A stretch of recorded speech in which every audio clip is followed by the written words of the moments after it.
All right, today on Alex's Garage, we're not in Alex's garage, we're in Alex's neighbor's garage. Today we're going to be changing a battery on a 2010 Mercedes E350. This is a 6-cylinder engine and the battery is kind of over here behind the airbox. Last night we tried to charge the battery and it came back with a note saying that it was a bad battery. So the charger detected that the battery needed to be changed. So that's what we're going to do today. So let's go through the process of changing the battery on this Mercedes E350. All right, so first things first, this airbox needs to come off. Just has a couple of clips here and there. We just need to disengage these clips and the airbox comes straight off. This airbox is for the cabin air. It has a little fan down in there and whatnot. So that gives us access to the battery. All right, so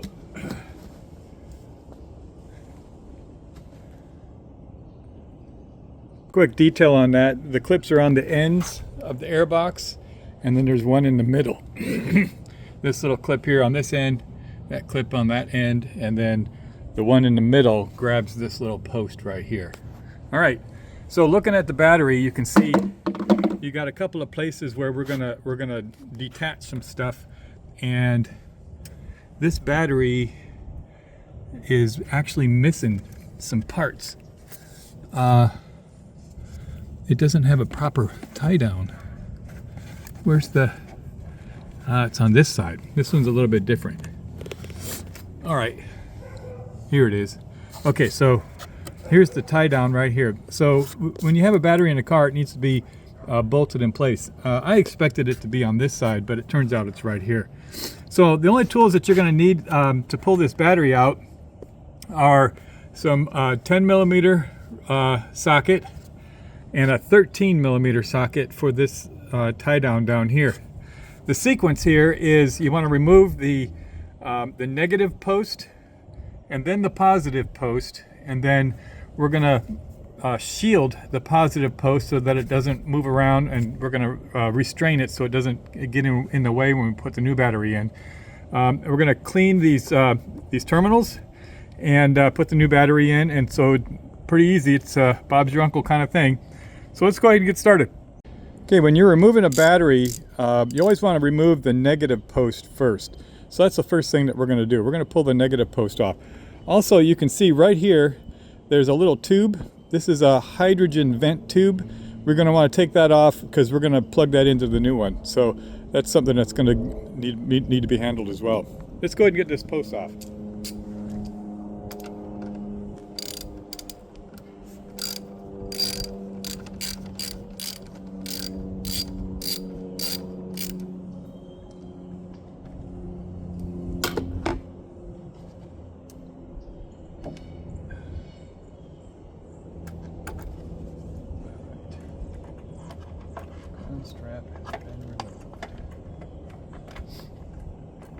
All right, so with the negative post off, we can remove the positive, and there's no electrical circuit that can be completed, and it won't cause any arcing.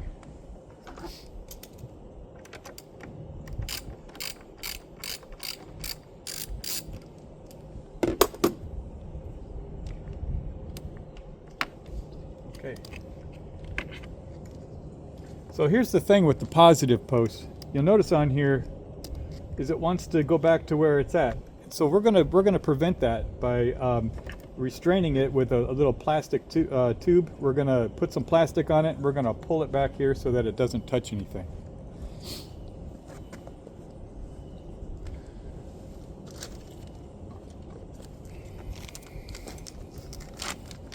This will keep it out of the way, and it won't cause any accidental arcing.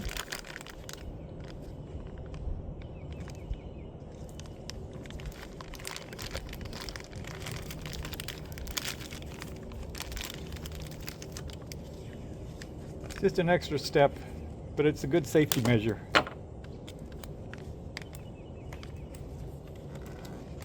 There you go. That's going to stay out of the way and won't be a problem. All right, so now all we need to do is take that 13 millimeter bolt off and we can pull the battery up.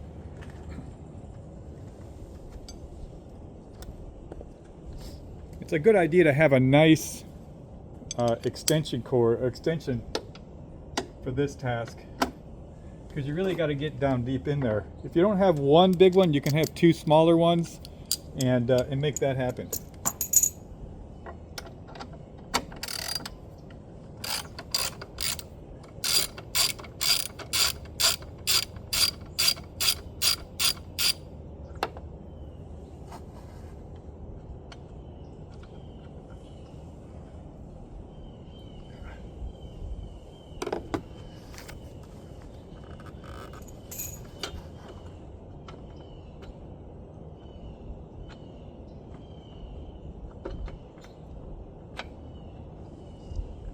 Be very careful not to lose this down in the engine bay. I'm going to put that over here. All right.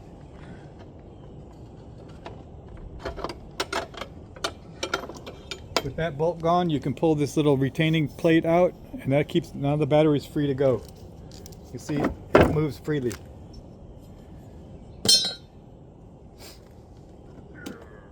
These things are heavy.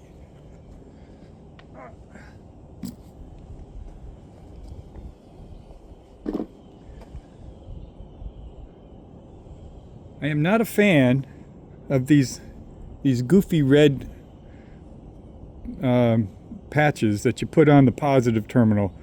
The idea behind these is that they put grease on them, and the other idea is that if any kind of battery acid seeps out of the positive terminal, it becomes a sponge. But it's kind of old tech, and it really doesn't make a difference.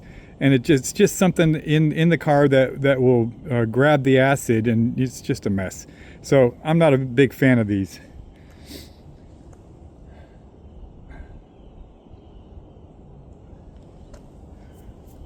All right, let's get this other battery in place.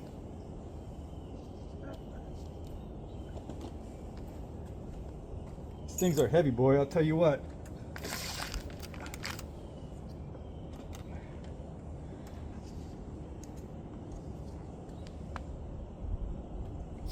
Okay, so here's a point of interest. You can see that there's a vent hole right here and a vent hole right here. And the idea is that in some cars it's going to be on the other side and they'll have the vent hole over there. You're going to eventually want to plug this vent hole.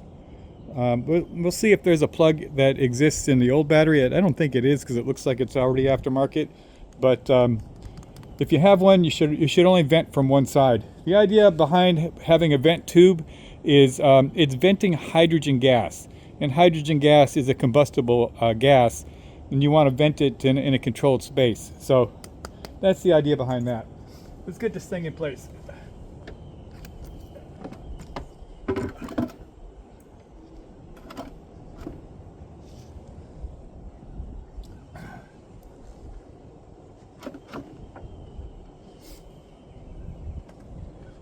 All right, so if you shove it around a little bit, you should find a place where it wants to settle, and you want to get it to the place where it's back against the backside of the battery catch back there, because when you put the plate back on, you're going to want it to engage both sides of the battery, and that'll hold it down nice and tight.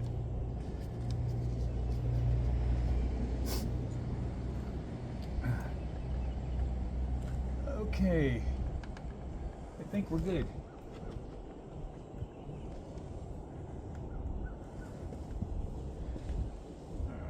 Let's see a vent hole.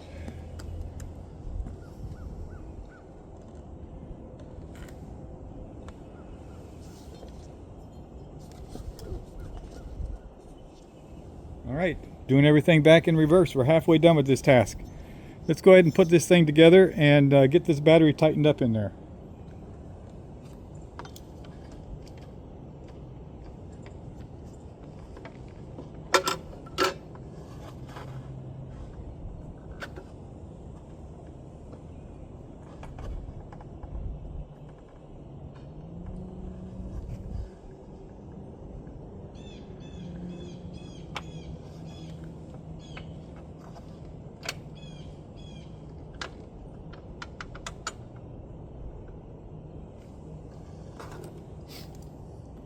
Okay, that's in place. Tighten her up.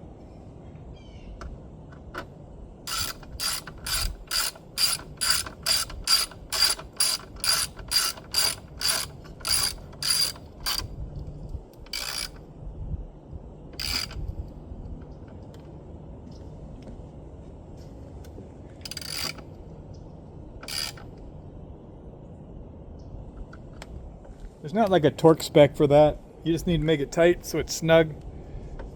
You want to make sure the battery's not going to move around when you're driving. Okay, so the next task here is just kind of a preventative measure. We're going to have a look at these terminals and check and make sure that they have a nice clean surface on the inside here. There's no rust or corrosion. And then we're going to put some dielectric grease in there to protect them from any kind of corrosion. So I have a special tool for that. This is my battery post cleaner right here. You can see it has for cleaning the posts, the top post, and when you open it up, it has a little inside post cleaner as well. So I'm just gonna rough this up real quick, make sure that we're clean.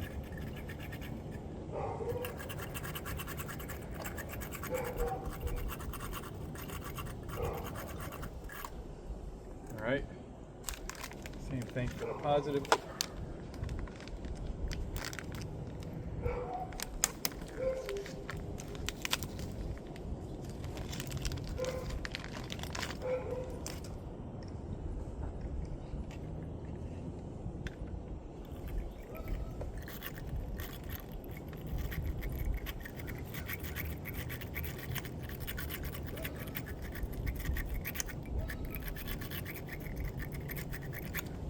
These posts are in pretty good shape. I don't think that's going to be a problem. The next thing you want to do on this is these are kind of what I refer to as a legacy post or legacy terminal. It's just a lead strap with a screw that tightens up with a squash connection here. So before you put the terminal back on, you're going to want to take a flat screwdriver and just open that squash fitting a little. Just a little bit, so that you can open this up as wide as it can and get a good seat on it. All right, the same thing with both ends.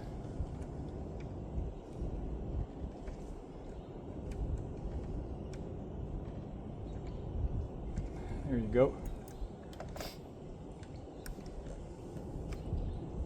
All right, so the next thing we're going to do is we're going to treat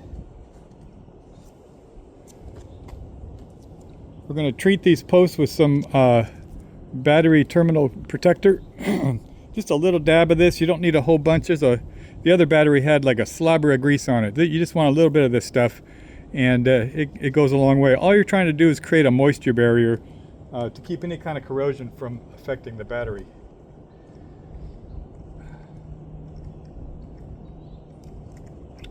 All right.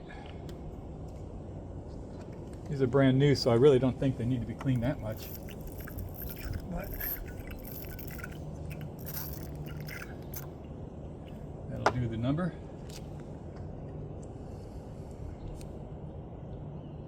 Just a little bit. All the way around.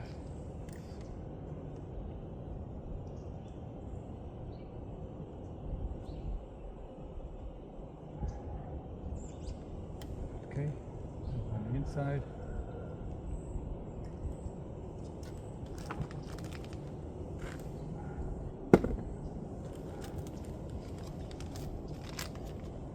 Not ready to connect that yet, so let's cover that up. Same thing on this side.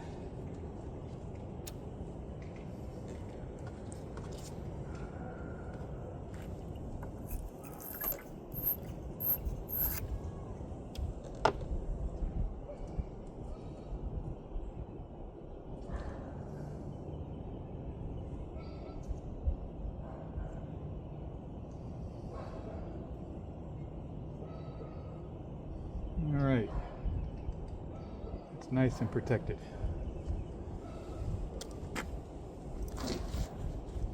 Don't use too much of that. That little packet will last quite a long time. All right, so now we're going to start ready to plug everything in. We want to do the negative post last. Let's go ahead and throw this positive terminal on. Again, we spread this off. We got our connector in there. Just need to get it so that it goes nice and far down as we can. So you can see the battery post is sticking up very far, as far as you can get it, up above the post. That makes sure that when you squash this down, it's going to be nice and tight.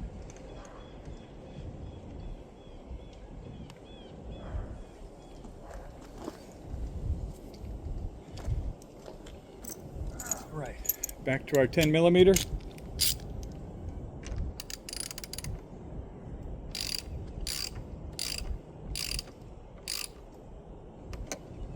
Now, when you tighten these down, you don't want them squash all the way. You just want to make them tight. You see, that is not going anywhere. So this is golden. You can see there's plenty of gap left in there. All right, the moment of truth. Let's go ahead and put the negative post on there.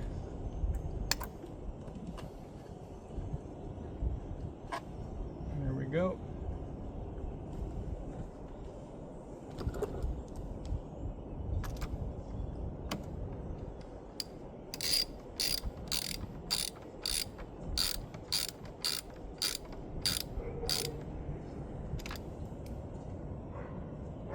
We're nice and snug. A little bit of cleanup.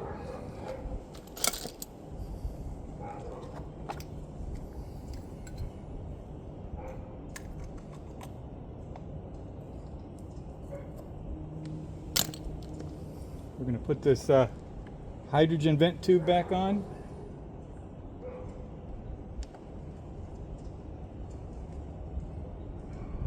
Okay, that's nice and snug. I'm going to go ahead and, since we don't have an actual vent tube for the opposite side, I'm just going to put a piece of electrical tape on there and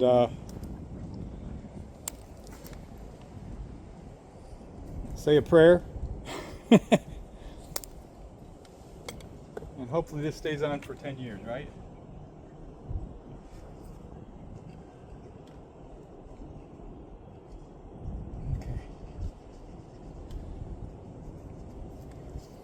All right, that is that. The last thing here is put this air box back on again.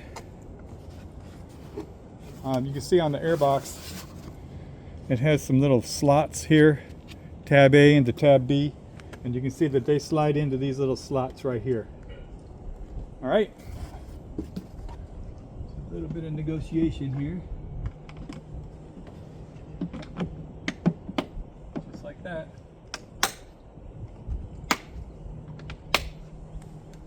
Just like that. Bob's your uncle. Let's start her up.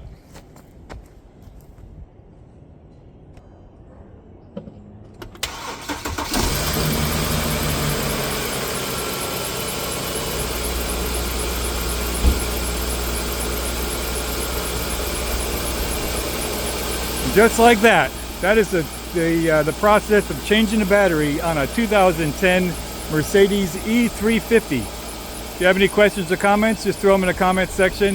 If you haven't already done so, please do subscribe. Share my channel with all your friends. That's all I have today. Cheers.